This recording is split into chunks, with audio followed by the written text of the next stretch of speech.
Welcome to 10, the Tenant Experience Network. I'm your host, David Abrams. Today we are connecting with Brett Miller, CEO, Canderel. In this episode, we learn that Brett's career journey began through an introduction from a university professor to someone who has now become a lifelong friend, John Weiner, the founder of Canderel. Brett first started at Canderel in what was supposed to be an internship position, but it turned out to be a 7-year-long summer job. After a great run in 1993, market conditions changed, and Brett pursued an MBA in France and spent the next 10 years in Europe in a variety of roles. In 2001, with 3 kids in tow, he was back to Canada and a position with CBRE, then to JLL as CEO for Canada. Brett continued to maintain a relationship with John Weiner, and in 2018, he got the call back to Canderel as CEO. What a ride. In our discussion, Brett highlights the creative side of the CRE industry and emphasizes the importance of relationships and the overall impact of real estate on society. We had a robust conversation on the topics related to office and the ways in which the industry is responding. Brett shares details on Canderel's new Okkto initiative, which offers a very exciting suite of innovative workplace hospitality experiences for the users of their spaces. We discussed how technology can offer better connectivity to their customers and help to better understand their needs. Brett shares Canderel's continued efforts to explore new technologies in their buildings, but also expresses as a desire to see more collaboration and integration between solution providers to give a more seamless experience. It was great to connect with Brett, and I look forward to continued conversations with him and his team. We're excited to share this podcast with you, so be sure to subscribe to 10 so you never miss an episode of the Tenant Experience Network. And now I'd like to welcome Brett to the show. I'm really glad you could be with us today, and I'm looking forward to our conversation. Thanks very much for the opportunity. I'm as well. Awesome. So let's start with your story, your journey to your current position role. How did you get started in the business? Okay, if my memory goes back that far, happy to tell the story. So I come from a family, originally South African family, that's always been involved in real estate. So it's I knew from a young age that's what I wanted to do. I was always fascinated by the field. I studied at McGill University, and at the time there was a program in real estate that I participated in, and I was very fortunate that one of my professors made an introduction to John Weiner, who was the founder of Canderel. Right. And after graduating, I accepted what was supposed to be a summer job to work for 3 or 4 months for Canderel. I had already booked my ticket to do a European 6-month trip post-summer job, and then I intended to look for a job in Toronto. And lo and behold, the summer job turned into a permanent job with Canderel, and I stayed at the company for about 7 years, and which was a spectacular start for a young person, because it was the Wild West in real estate in those days.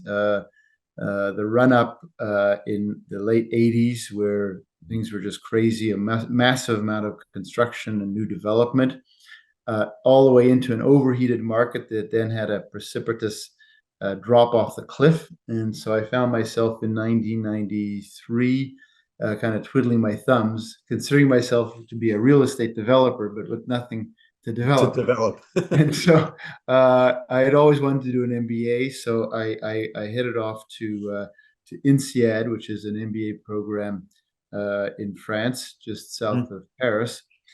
Spent a wonderful year there, and then spent 10 years in Europe, no longer with Canderel. I did a startup. I also worked for an e-commerce News International company in London.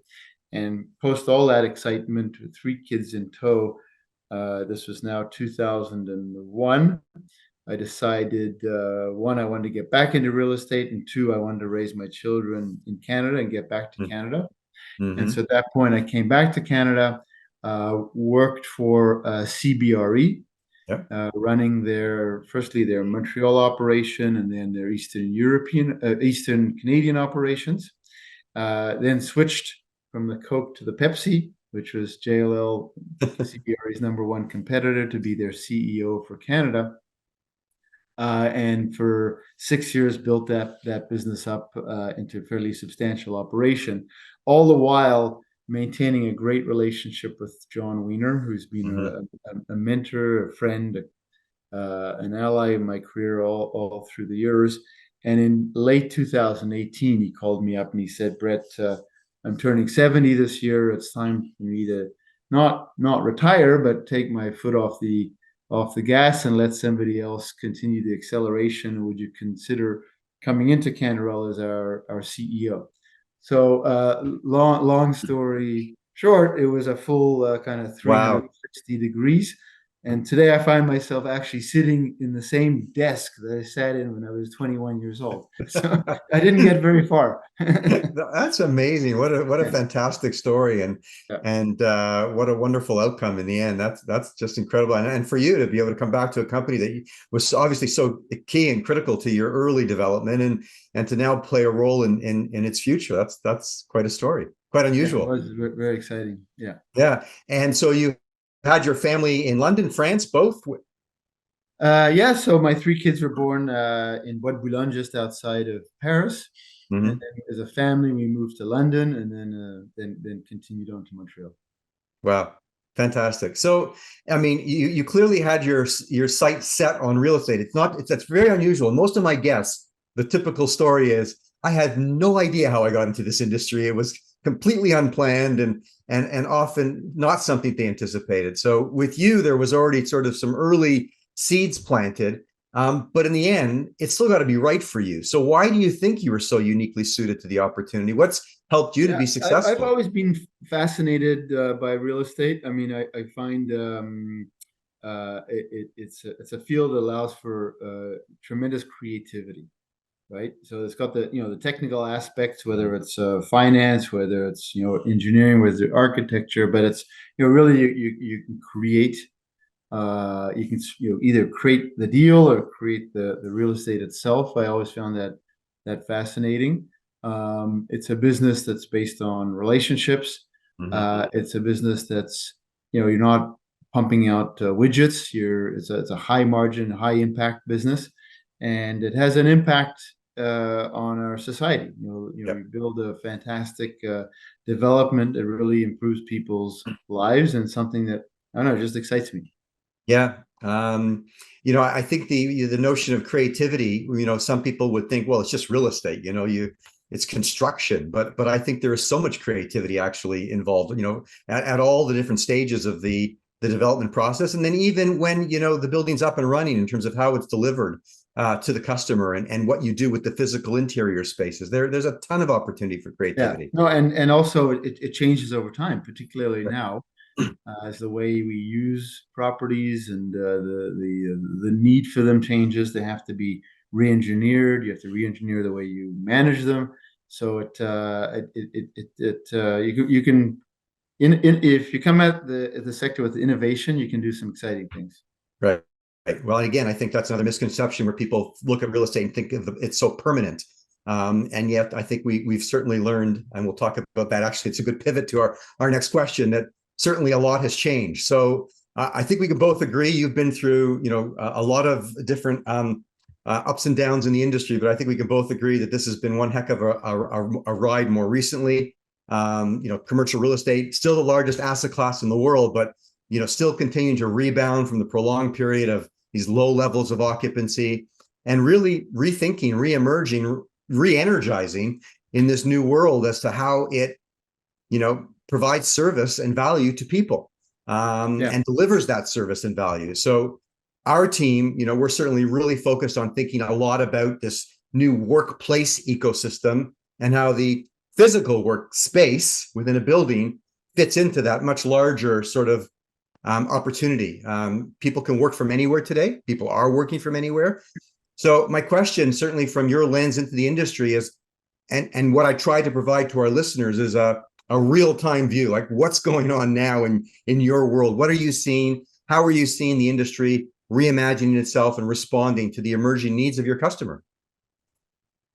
Yeah, listen, David, I won't candy coat it. Been Okay. a really rocky 3 years. Who would have expected COVID? Who would have expected essentially significant inflation? Who would have Yep. expected an unprecedented short rise in interest rates over such a short period?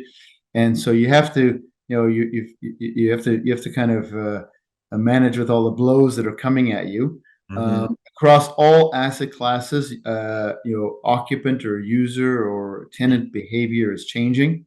Whether it's on the industrial side, whether it's on retail, and as you referred to on office, which is, I think, the area that's been most significantly impacted. So what are we feeling now? First of all, there's the continued debate of work from home or versus being in the office. I think over the last, I don't know, 24 months, I have not met a single CEO from the largest companies in the world to the smallest companies in my backyard that Right. don't say that they want to have their employees back to the office. Mm-hmm. And for somehow, and this is a very much North American phenomenon. It's not Mm-hmm. in Europe. Somehow, the employees who were at home for 6 to 9 months, it wasn't much more than that, got into their minds that, hey, this is a great permanent situation, so we're going to stay at home.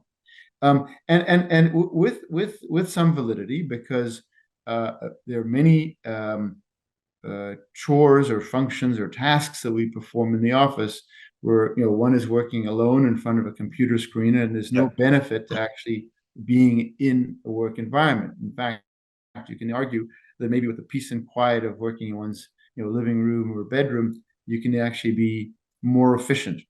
But it set that as a kind of behavior, and now most companies are saying, okay, well, that's great, but that's not what a company is about.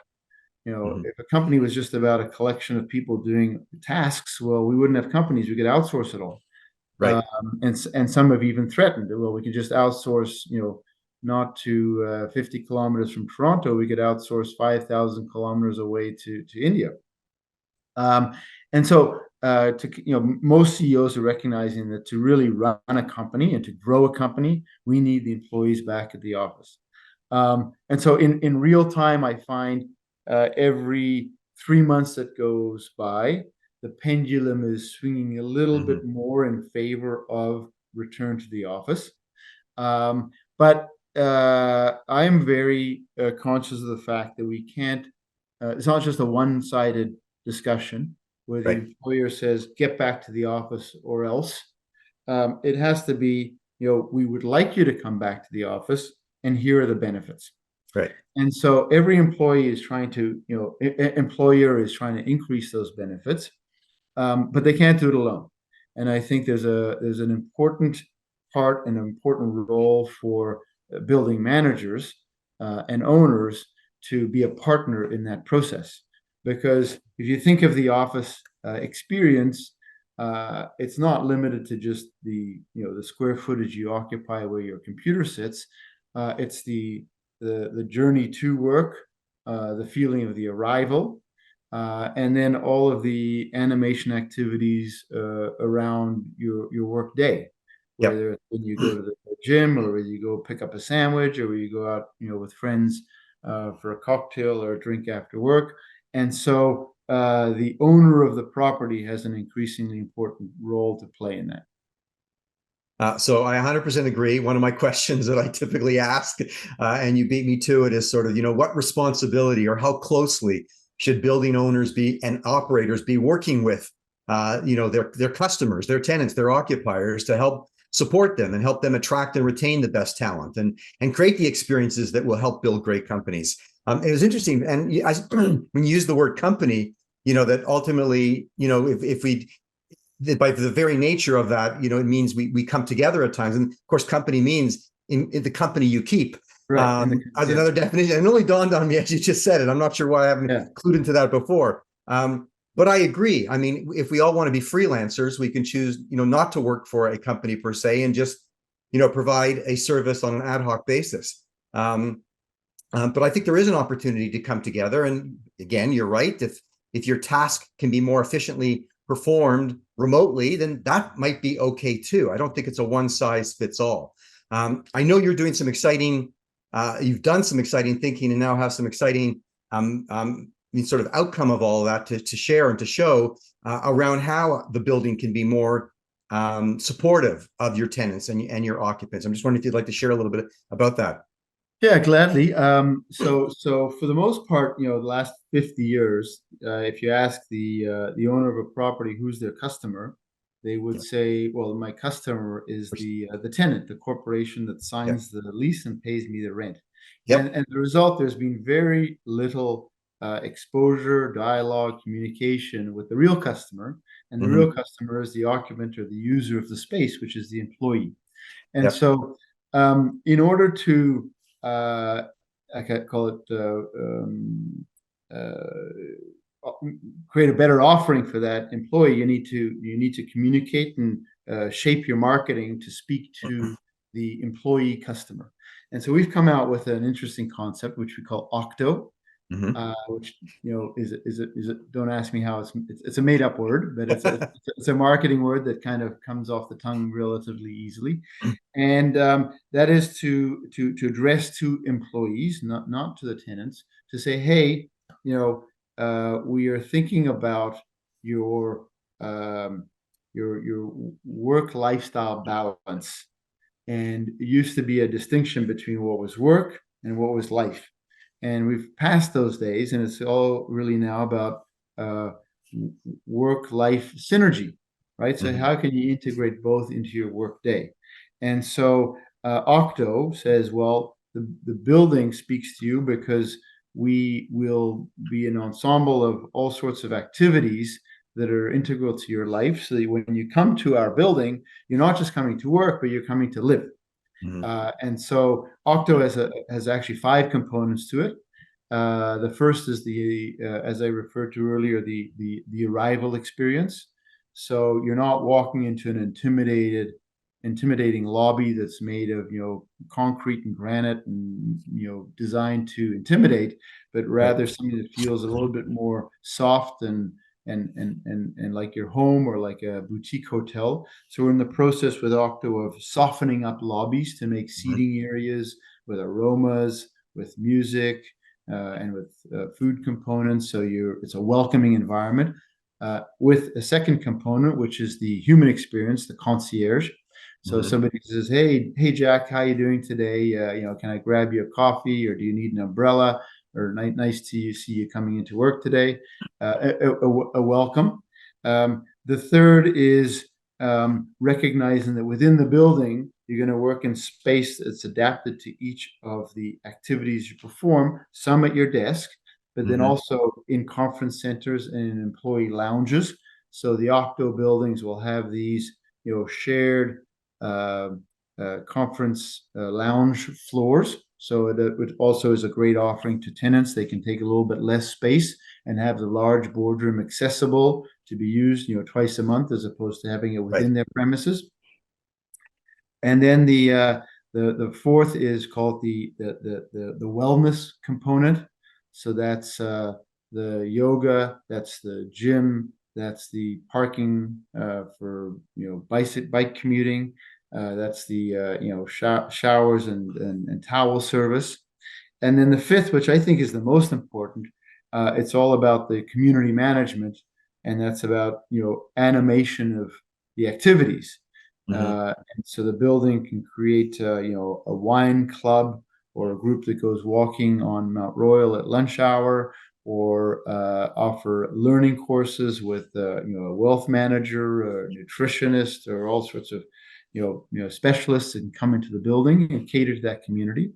And that's done in conjunction with demands of the companies who may do that as private events for their own employees, but also in conjunction with all of the employees in the building.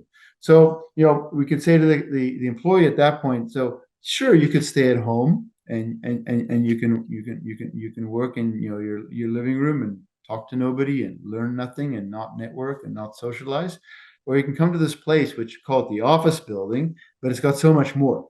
Yep. And don't you think it's worth the effort? And Yep. by the way, we need you to contribute. You're a living, breathing, smart individual. We need your contribution. We need your social contribution to our company. We don't just need your work output. So there's all of these arguments that seems to resonate. When we launched Okkto, we were overwhelmed with with all of the questions and responses and journalist inquiries as to what this means. And so it's a way of I think differentiating the product, and I think the buildings that do this or similar activities will be the winners in terms of their overall occupancy and profitability. Yeah. Well, congratulations. I know there are still a lot of building owners and operators that still have their head buried a little bit in the sand, hoping that things might just naturally return to the way that they were. I don't think that's the case. You've clearly taken a very proactive stance and done something that I think is going to be, remarkably differentiating for your buildings and for the industry. It's bang on with a lot of the way that we think about spaces and the way we view the real customer. And fortunately, you are not the first to come on the program and now articulate that the customer is each and every person that walks in the building. Versus the person that signs the lease. So there are more and more people that are coming to that realization and doing some very creative things. And this is an amazing example. And, for us as a technology company, we're also thinking about how then to provide technology that allows the user, the end user, the customer to move in and around all these different spaces in a very seamless, easy to use, one-stop solution. So they don't have, 5 apps and 3 websites and 4 portals from their employer, from the building, and from perhaps other applications that they might use to help navigate through all of these opportunities. So it's a very exciting time. Well, and I'll say, key to the success of Okkto or these animation programs is really the technology component. One thing we are unable to do is email and email all of the employees right of our tenants. That's a line we won't cross. So then, how do we really, communicate on these programs and such? And sure, we can have banners in the lobby. We can have a concierge that explains them. But in an ideal situation, we have one app which manages all of these activities, is the key channel for communication. And as we've talked about, the ideal is if it can also be used as a digital entry and touchless key entry into premises, or use of the elevators or parking lots, because then you really have repetitive use of the app and allows us to then develop a real relationship with that employee. And I think the key is the relationship. I think that the opportunity to better understand the end user's needs and be able to connect and communicate and be able, the way we look at it, to be eventually able to personalize that service. And maybe even the content on the platform, on that app, through that digital connectivity. How do we now, send them communication that actually we already know they're really interested in yoga, or they do love wine, and maybe they would attend an exclusive wine event one evening. So, the more we can make it relevant to the end user and not just blast out generic content, the more uptake I think we'll have as well. So a lot of opportunity for a technology company to be thinking about also how to better engage with the customer.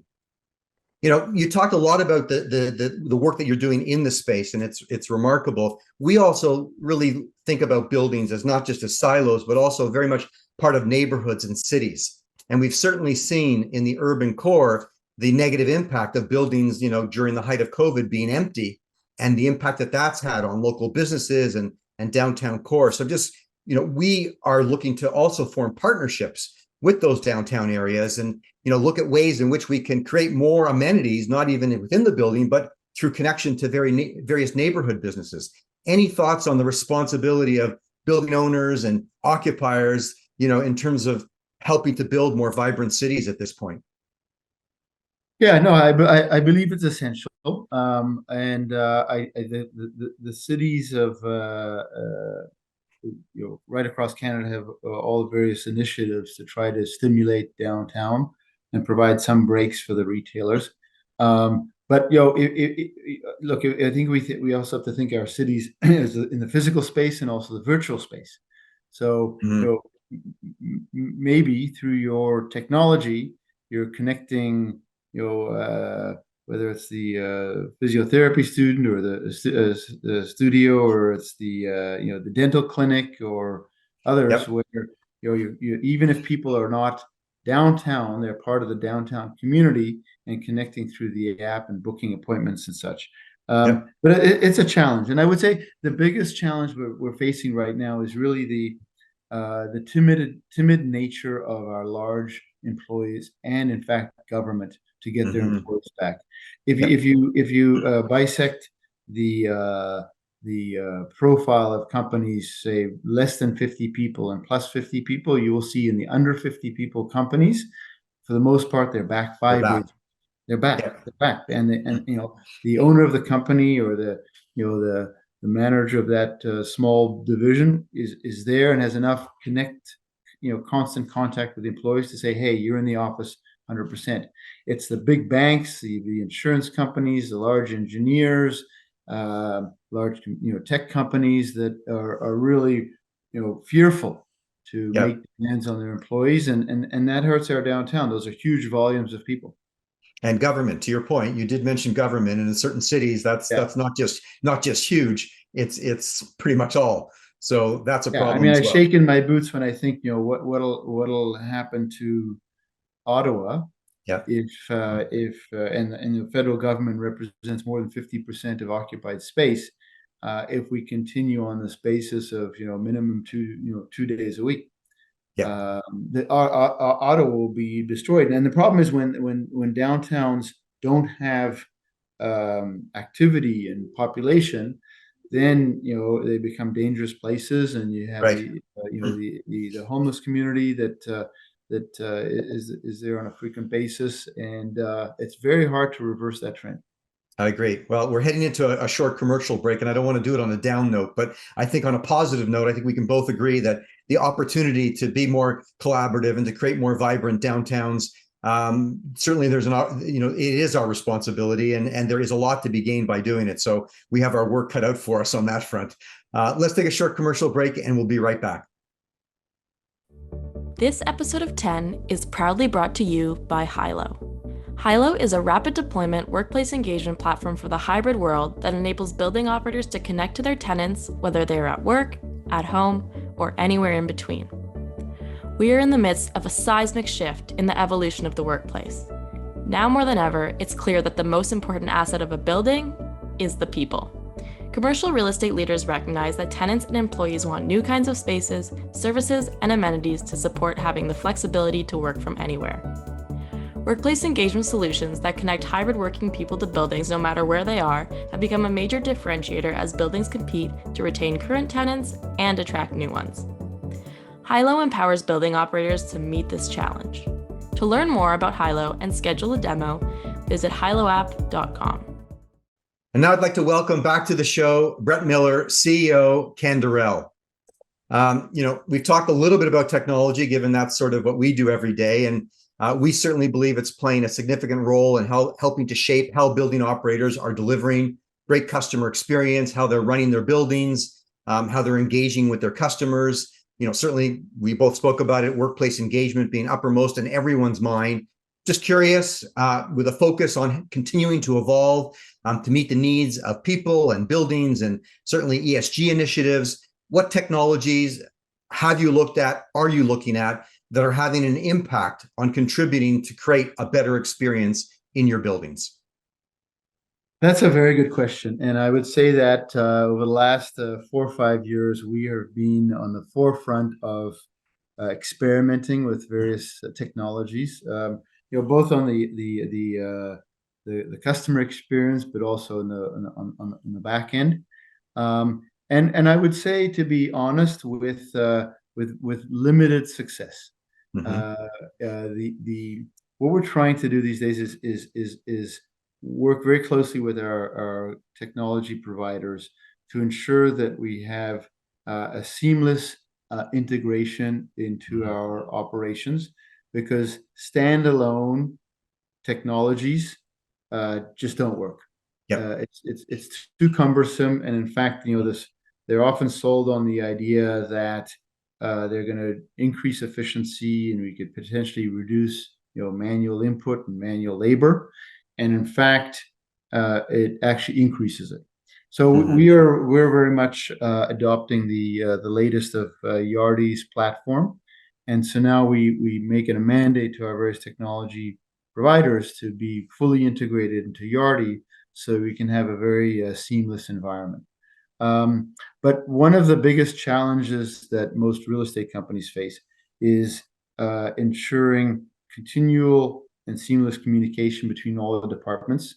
Mm-hmm. We've somehow created an industry that is extremely siloed, Mm-hmm. between asset management, development, construction, leasing, property management, and all of these. Most real estate companies are organized by departments as such. Right. And then as information comes into one department, it trickles or is inefficiently sent to the next department. So we're trying to clear that up to make one company as opposed to 7 companies. So Right. technology has a big role there.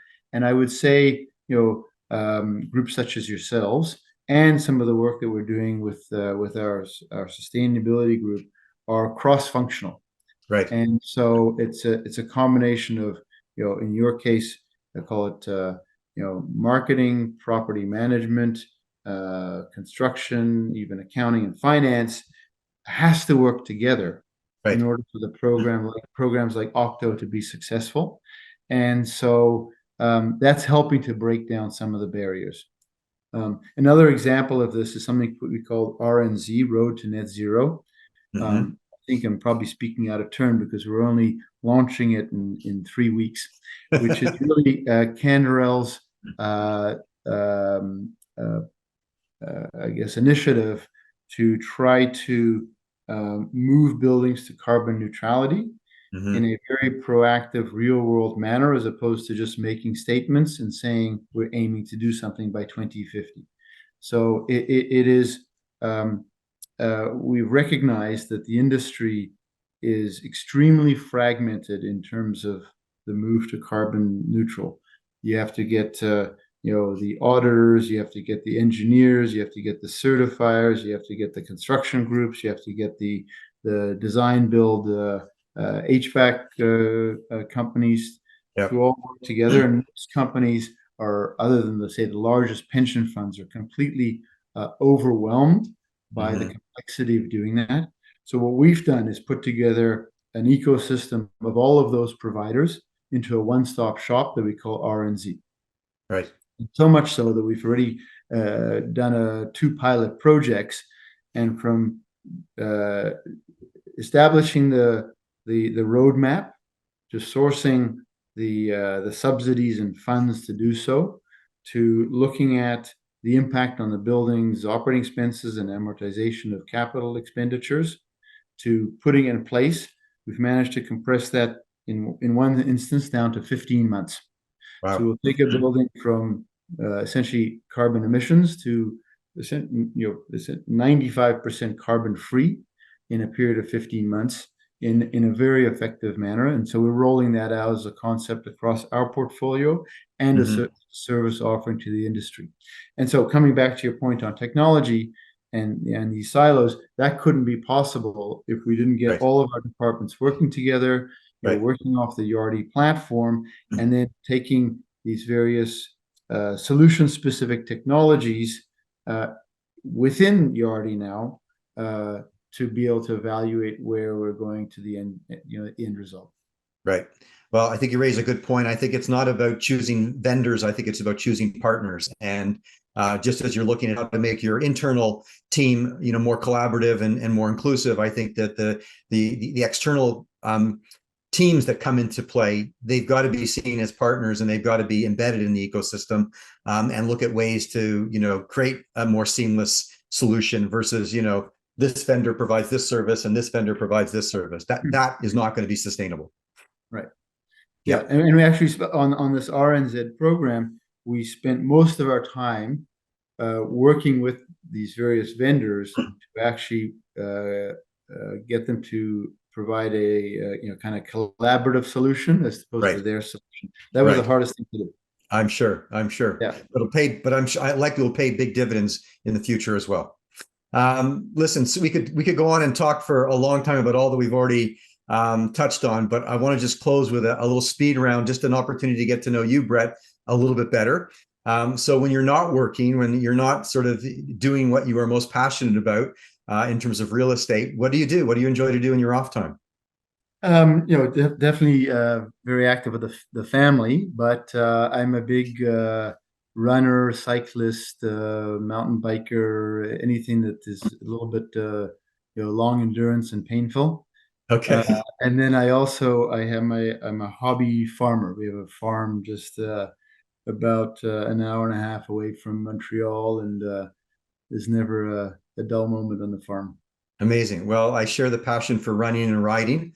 Do the Ride to Conquer Cancer each year, and love that experience. What's your favorite drink of choice? Your favorite beverage? Oh gosh. Well, I do like red wine, but I would say if I had to have a cocktail, a Negroni. Okay, all right. Yeah. Well, we're 2 for 2. I am a red wine lover and have a cellar that I enjoy stocking and partaking in on a regular basis. Favorite TV series or current movie that you're watching? Oh, this is an excellent one. It's called Le Bureau. Okay. Which is a French. It's not on Netflix. It's on Video Prime, Prime Video, and it's about the equivalent of the French CIA. Okay. Dealing with most kind of Middle East, North African spy issues. It's All right. Really great series. I will check that out for sure. Name one way in which technology has specifically improved how you live or work. Well, if you're a cyclist, I gotta say Strava. Okay. Yeah. So you got it all connected, and you got the little Strava and Zwift. Right. Yeah. Okay. All right. You got it on the smartphone too. Are you all connected? Are you all digitally connected? No, for sure. Yeah. But then on a work perspective, we've just gone through for CRM, we've just integrated Microsoft Dynamics. Okay. And so our kind of sales pipeline and all my contacts are now on my mobile, and it's a terrific way to just follow activity right across the company. Amazing. What is your personal choice for days spent in person with your colleagues versus working from anywhere? I'm absolutely in the office with my colleagues. But I do like working remotely on Fridays. Okay, fair enough. One day as a heads down, quiet day. Right. Is excellent. Healthy balance, and I think it is all about the balance, right? Yeah. Brett, I've so enjoyed this conversation. Learned a lot. Great to get to know you better. Great to better understand the way in which Canderel is responding and heading. Meeting the demands of your customer head on. Very exciting. I look forward to future conversations. I hope this is the first of many, and I wish you continued success. Well, thank you very much for having me on the show. Great conversation, and look forward to catching up. Thank you. Take care now. Thank you. I want to thank Brett Miller for joining me on this episode of 10 and for contributing to the global conversation around buildings being part of a robust ecosystem, helping to build great companies, and that they are vital in the effort to cultivate and support great people and teams. The future of the workplace will likely take many forms, and we will continue to explore what that looks like together. Subscribe to 10 for more conversations with leading CRE industry professionals and experts who all have something to say about tenant experience and the future of the workplace. We love hearing from you, so if you enjoyed this episode of 10, please share, add your rating, and review us through your preferred podcast provider. If you or someone you know would like to be a guest on a future episode, please reach out to me directly at david@hiloapp.com. And until our next episode, I wish you all continued success in building community where you work and live. Thank you.